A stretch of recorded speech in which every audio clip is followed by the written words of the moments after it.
Alors que le nuage de fumée et de suie passait au-dessus de la campagne normande, la préfecture a ordonné aux agriculteurs de la région de séquestrer leur production en attendant le résultat des analyses de toxicité. Certains produits périssables ont ainsi dû être détruits. À une cinquantaine de kilomètres de Rouen, Charlie Allôme, producteur de fromage, est l'un de ces agriculteurs. Principe de précaution, donc les producteurs laitiers, eux, ont vidé le lait soit dans la fosse, soit par terre. Nous, en tant que producteurs de produits AOP, on a continué la production en consignant tous les lots dans les halloirs. Financièrement, aujourd'hui, le problème, c'est qu'on continue de travailler, mais on ne peut plus vendre de produits. Donc là, aujourd'hui, on a à peu près 35 000 fromages en cave qui sont bloqués, on attend. Donc on paye le personnel, on continue de travailler depuis 15 jours, mais on ne sait pas ce que ça va donner. Selon le ministère de l'Agriculture, 3000 agriculteurs ont été impactés par l'accident pour un dommage total évalué entre 40 et 50 millions d'euros. Une somme qui devrait être couverte par un fonds spécial que Lubrizol a promis de réunir, mais à Rouen, d'autres entreprises estiment aussi avoir subi des pertes et estiment cette somme insuffisante.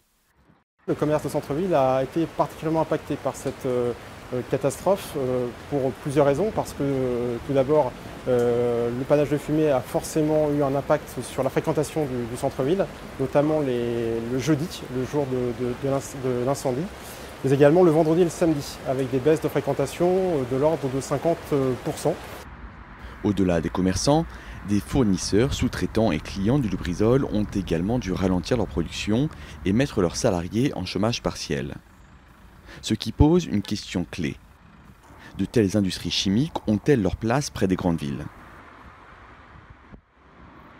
Les premiers enseignements qu'on peut tirer de cette expérience, c'est qu'on doit incontestablement améliorer l'information que l'on doit aux habitants, une information sérieuse, rigoureuse et indépendante. On doit aussi s'intéresser aux conditions, aux garanties qu'on peut apporter pour permettre de concilier à la fois qualité de vie, préservation de l'environnement et présence de l'industrie dans un territoire. Je rappelle que la Seine-Maritime est un territoire industriel, que les usines sont là depuis presque toujours. Simplement, et c'est bien normal, il y a une attente beaucoup plus forte aujourd'hui en termes de sécurité et de sûreté. L'enquête suit son cours pour déterminer comment un tel accident a pu être possible alors que le site de Lubrizol était classé en Seveso Seuil haut. Cette directive européenne a été créée après l'accident écologique de 1976 dans la ville de Seveso en Italie et a depuis été mise à jour après chaque accident industriel majeur. L'incendie de Lubrizol il y a 2 semaines devrait donc conduire à une nouvelle mise à jour des réglementations. Guillaume Desjardins, Euronews.